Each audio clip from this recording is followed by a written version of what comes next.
दीर्घ जीवन जीने के बाद दूध के ऊपर की मलाई है जो कि सीधे घृत के रूप में हमारे सामने है।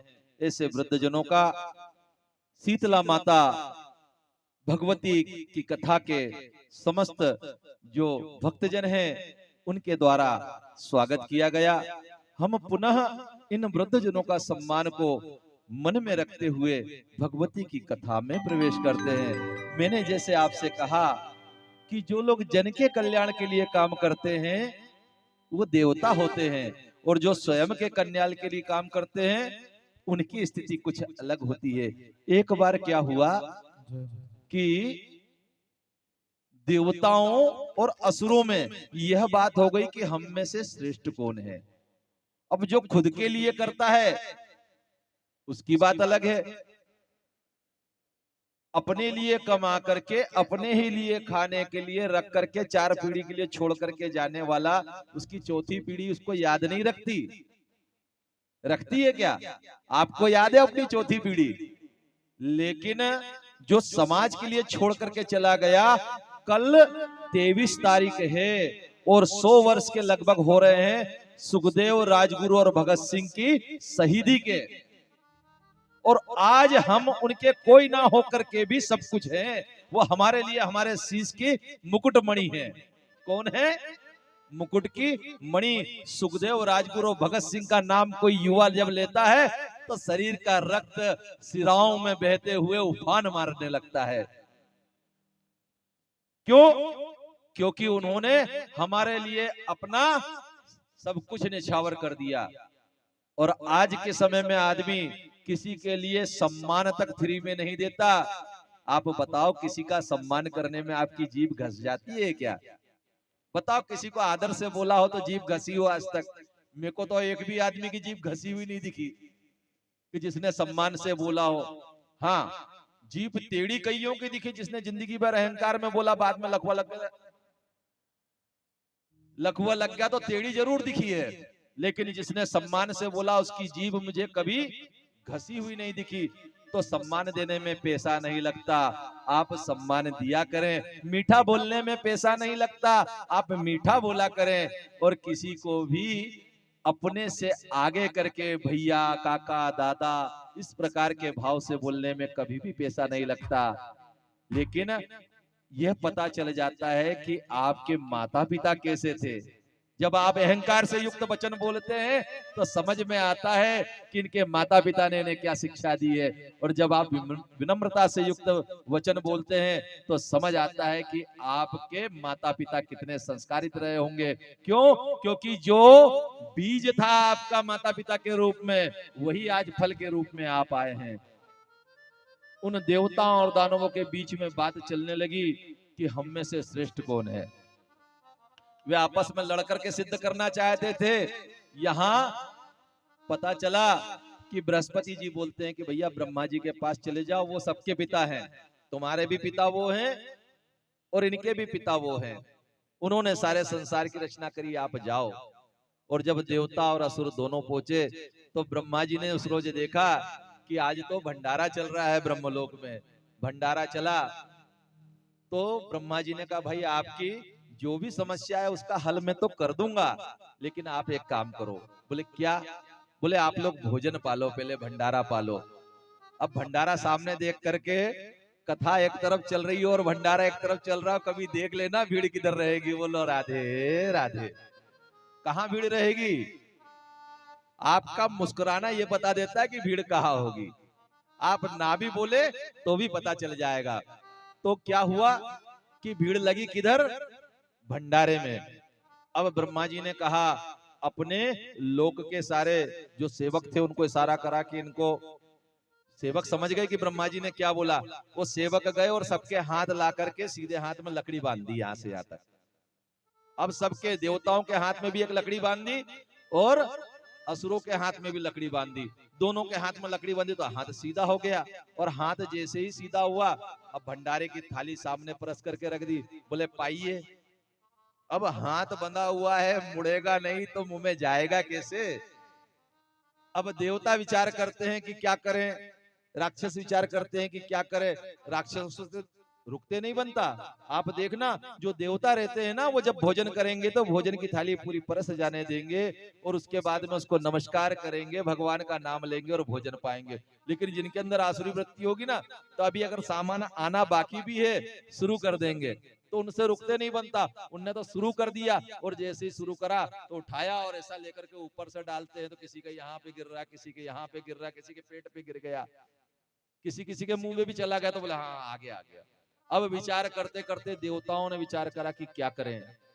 तो देवता आपस में आमने सामने बैठ गए एक दूसरे के। कैसे बैठे? इधर एक बैठा, एक उसके सामने बैठ गया, दोनों आमने सामने बैठ गए। और थाली में से लेते, ये देवता उठा करके उसको देता, वो देवता उठा करके उसको देता, एक दूसरे को दे देकर प्रेम सहित भोजन पा लिया। बताओ भंडारा सही तरीके से किसने पाया? तो श्रेष्ठ कौन है? जो इदम मम में है वो श्रेष्ठ है, कि जो इदम नमम में है वो श्रेष्ठ है। इसीलिए जब यज्ञ होता है तो यज्ञ की आहुति डालने के बाद क्या कहते हैं? इदम भगवती इदम नमम। क्या कहते हैं? कि ये भगवती के लिए हमने छोड़ दी, ये सारे जगत के कल्याण के लिए हमने छोड़ दी, ये हमारे लिए नहीं है। तो देवताओं के कर्म ऐसे ही होते हैं जो दूसरों को सम्मान दिया करते हैं। तीनों गुणों के बारे में मैंने आपको बताया। अब भगवती के बीज मंत्र की कथा आती है। और भगवती के बीज मंत्र की कथा कैसी है? तो एक महात्मा थे, एक ऋषि थे, उनके यहाँ कोई पुत्र नहीं था। और जब उनके यहाँ कोई पुत्र नहीं था तो वो बहुत दिनों से उदास रहा करते थे। एक बार अपने गुरु के पास पहुंचे और गुरु से कहते हैं कि हे गुरुदेव, मेरे यहाँ कोई संतान नहीं है, मैं क्या करूं? कहा गया है कि गृहस्थ जीवन में यदि संतान ना हो तो गृहस्थ जीवन को धिक्कार हो जाता है। तो हे गुरुदेव, मुझ पे कुछ कृपा करें। वह इस प्रकार का मन में विचार करके देवदत्त नाम का जो ब्राह्मण था वो अपने गुरु से कहता है, तब गुरु से कहते हैं कि तू यज्ञ कर। वो यज्ञ करने के लिए तत्पर होता है। यज्ञ के लिए वे 5 आचार्यों का वर्ण करता है। यूं तो आजकल हम जो यज्ञ कराते हैं तो एक पंडित जी को बुला लेते हैं और बुला करके हमने यज्ञ कराया। लेकिन जो बड़े यज्ञ होते हैं, जैसे अंबा यज्ञ जैसा यज्ञ, यहाँ पर हमारे यहाँ पर भी हमने 2 पंडित जी को बुलाया है। और साथ में और कार्य करने के लिए हमारी संगीत की टीम लगी हुई है। वैसे ही जब बड़े यज्ञ होते हैं तो इसमें ब्रह्मा अलग होता है, उद्गाता अलग होता है, प्रस्तोता अलग होता है, उसके बाद में होता अलग होता है। तो ऐसे 5 ब्राह्मणों को करा। और उसमें जो मंत्र कहने वाले उद्गाता थे, अर्थात जो मंत्र कहते थे। प्रस्तोता कौन होता है?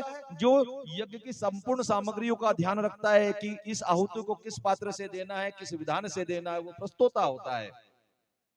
उद्गाता जो मंत्र बोलता है। ब्रह्मा वो जो सारी चीजों पर दृष्टि रखता है और स्वाहा की ध्वनि को उच्चाकार से करता है। इस प्रकार से 5 ब्राह्मणों का उसने यजन किया और उनको आचार्य रूप में वर्ण करने के बाद में वह यज्ञ करने लगे।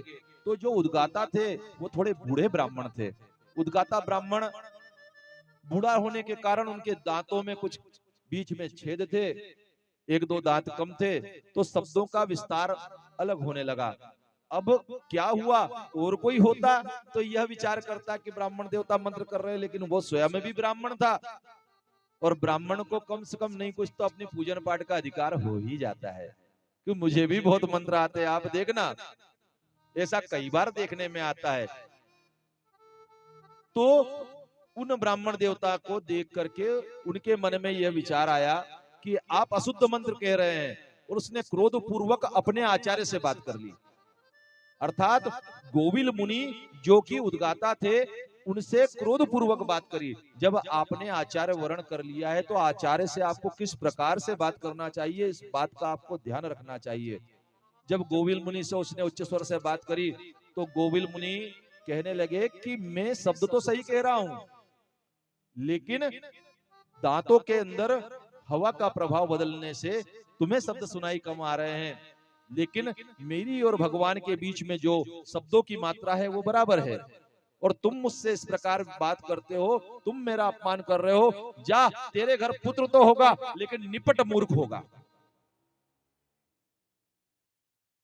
अब आचार्य का ये कथन अगर हो गया कि तेरे घर पुत्र तो होगा लेकिन कैसा होगा, पूरा मूर्ख होगा।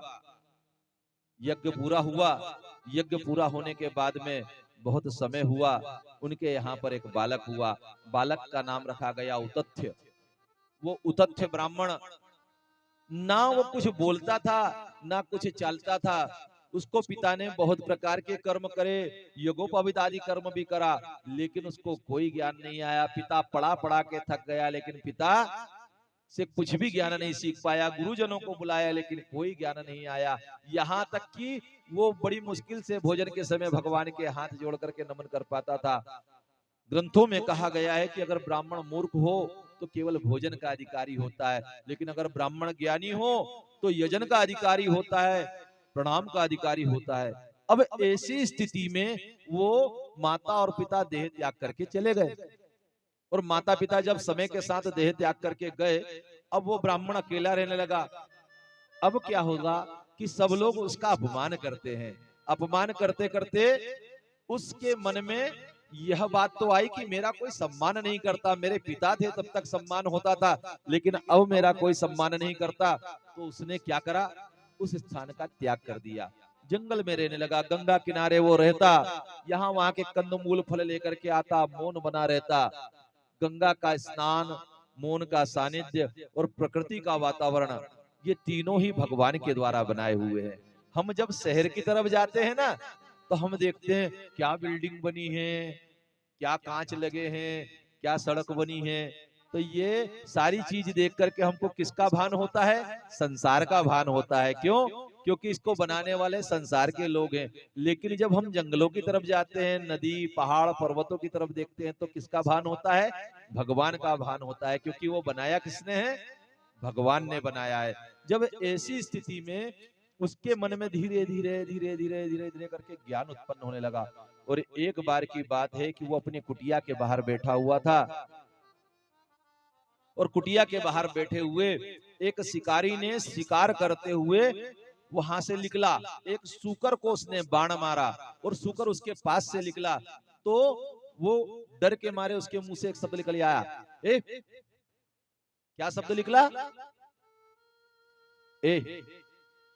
जब ए शब्द उसके मुंह से निकला, तो उस शब्द के प्रभाव से उसकी तपस्या तो इतनी हो गई थी कि तप का ज्ञान तो अंदर हो गया था, लेकिन वो ज्ञान का प्रवाह नहीं फूट रहा था। और जैसे ही उसके मुंह से ए शब्द निकला, तो वो बीज मंत्र के रूप में भगवती का कौन सा मंत्र हुआ, एम। कौन सा मंत्र हुआ, एम। हम माँ का मंत्र कहते ना, ओम एम ह्रीम क्लीम चामुंडाय विच्चे। तो ये भगवती के 3 बीज हुए। कौन कौन से, एम, ह्रीम और क्लीम, ये 3 बीज हुए। और चंड मुंड का नाश करने वाली थी भगवती, इसलिए वो चामुंडा कहलाती है। क्यों? क्योंकि उसने सबसे पहले युद्ध प्रारंभ करा था। तो वो चंड मुंड का नाश करने वाली चामुंडा। और विच्चय का अर्थ ये होता है कि हे भगवती, इस मंत्र का ये अर्थ होता है कि हे भगवती, कौन सी भगवती, हे ज्ञान रूपनी महासरस्वती, हे लक्ष्मी रूपणी महाशक्ति, और हे काली रूपी कालरात्रि रूपी महाशक्ति, आप हमें इस रज्जु की दृढ़ ग्रंथि को खोल करके मुक्त करिए। इस मंत्र का अर्थ यह होता है, अर्थात हमें मुक्ति प्रदान करिए, इस मंत्र का अर्थ होता है। लेकिन इसके जो बीज मंत्र हैं, इनके अंदर जो शक्ति छुपी हुई है, ज्ञान की शक्ति, धन की शक्ति और शक्ति की शक्ति, ये 3 प्रकार की शक्ति इन बीज मंत्रों में छुपी हुई है। ये भगवती का नवाण मंत्र कहलाता है। तो ए शब्द जैसे ही निकला, और इतने में ही वो शिकारी भी आ गया। और शिकारी जब आया तो क्या देखता है कि सूकर कहीं झाड़ी में छुप गया। उसने आकर के पूछा, क्यों, यहाँ कोई सूकर को देखा? तो उसके मुख से अनायास वाणी निकली आई। वाणी क्या निकली कि जिसने देखा है वो बोल नहीं सकता, और जो बोल सकता है उसने देखा नहीं। जीव अनयन नयन बिन वाणी, जीव अनयन, जीभ को आंख नहीं है, और जिसने देखा है वो बोल नहीं सकता। जब इस प्रकार का उसने उत्तर दिया तो वो शिकारी थोड़ा सा नाराज होता हुआ चला गया। लेकिन हुआ क्या कि उसके मुंह से ज्ञान का प्राकट्य होने लगा। अब तो उसके मुंह से वेदों की वाणी निकलने लगी, और जिसके मुख से वेदों की वाणी और ज्ञान निकलने लगता है, धीरे धीरे उसके पास लोग आने लगते हैं। समाज में उसकी कीर्ति बढ़ती चली गई, और आगे चलकर वो सत्यव्रत नाम से इस संसार में प्रसिद्ध हुआ। भगवती का एम बीज एक बार मुख से निकलने के बाद भगवती का ज्ञान प्रवाह उसके अंदर से प्रकट होने लगा, और वो सत्यव्रत के नाम से संसार में पुजाया।